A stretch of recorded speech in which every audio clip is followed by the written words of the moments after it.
here we've got our syrup that's boiling, and I also put our Tatler lids in some water, and I've got that heating up.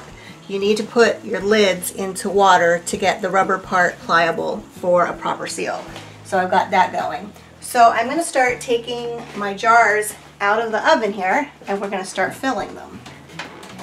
And I'm going to use my jar grabber because these babies are hot. And I have a towel here, and I'm just going to put my jar grabber around my jar, squeeze. I know, easier said than done because it's designed to go the other way. I'm just going to hold it, and I've doubled up right here a towel where I'm going to put the jars. So I've taken 3 jars out, found that my oven mitt actually worked better than my grabber for taking them out of the oven. I'm going to take my rinsed peaches and my funnel.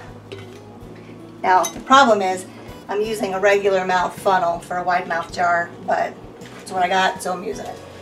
And I'm just going to fill my jars. Of course my hands are clean. And it said a 1/2 inch headspace. So a 1/2 inch headspace is going to be, I'll show you.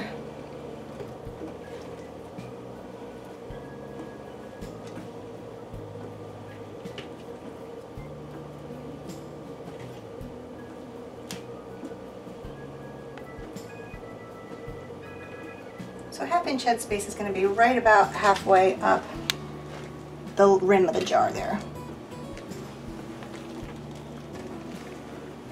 So I'm going to go ahead and I'm going to finish filling all of these, and then we'll put the lids on. One thing, actually, since I've been doing this for so long, I kind of forget about different tools and things, but John pointed out our funnel here that I'm using has the headspace marked, so you know where headspace is. So this is where we need to fill it for about a 1/2 inch.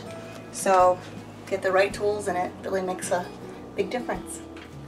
Okay, so I finished filling my jars, and out of that box it looks like we have about 5.5 quarts of peaches to can.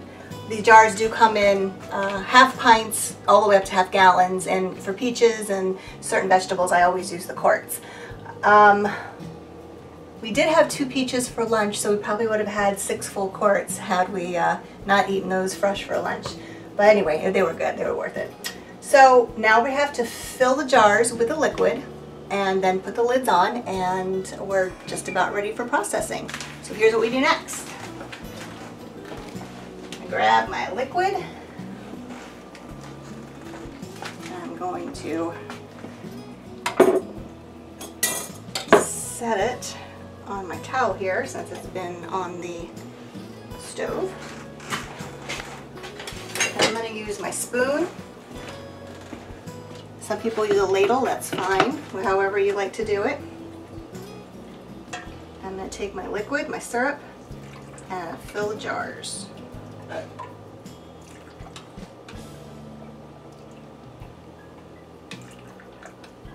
Now the recipe that it gives in the book, I find usually doesn't make quite enough, so we'll probably end up making another batch of syrup here. What I do, actually that's the 1/2 one, so I'll do that last.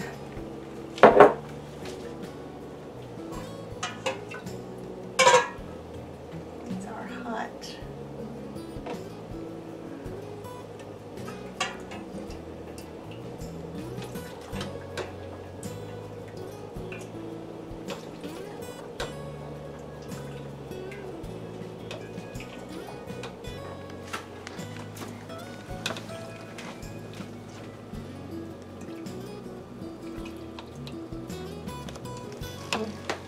Then after you fill them,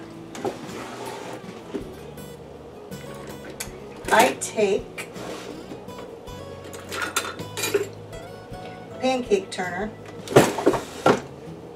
a spatula, sorry, and you just put it in to release the air bubbles, because you don't want any air bubbles trapped in between your fruit, because that's potential for spoilage, the air bubbles in it. So you're going to do that. And if need be, if it decreases your headspace, you'll just top it off with more water. More syrup. So I'm going to go ahead and finish filling these jars, and then we will put the lids on. So while I'm waiting for the next batch of syrup to start boiling, I'm going to go ahead and put lids on what I already have.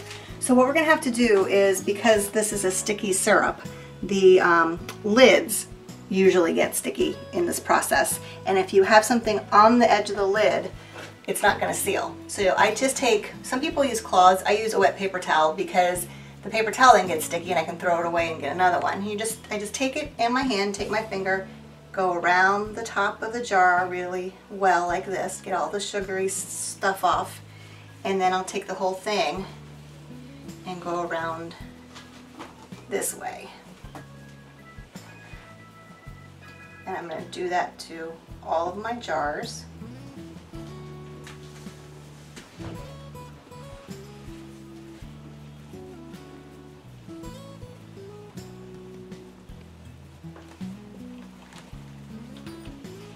And then these jars are ready for lids.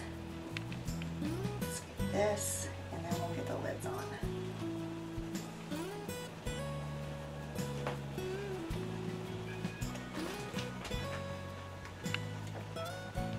Okay.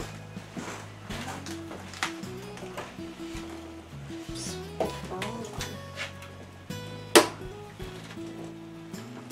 I'm going to take my lids.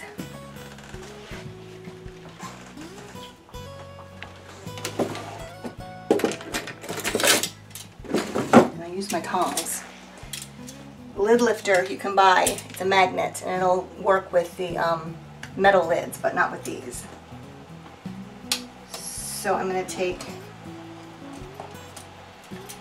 one of these lids, take a ring, lay it on top.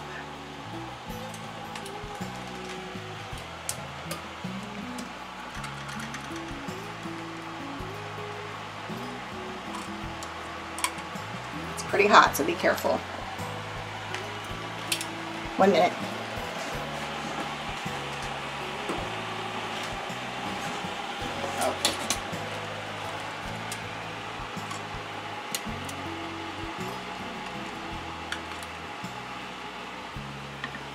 Okay. Now, with these lids, the bands go on a little different. With the metal lids, you put them on, the bands on, and you put them on tight because the lids, the metal lids, are flexible, and so as they seal, they'll suck down and you get that popping sound. These are plastic and you're not going to get that. They don't work that way. So you're going to take your band and you're going to put it on, and you're going to turn it, put it on all the way till it's tight, and then back off like a quarter turn. That leaves room, as everything cools down, that leaves room for there to be a vacuum to be formed, this to be able to be sucked down. And once we take this out of the water bath canner, we're going to tighten it really tight so that it can't move anymore. I'll show you when we get ready. So we're just going to turn it on tight and back it off a quarter turn.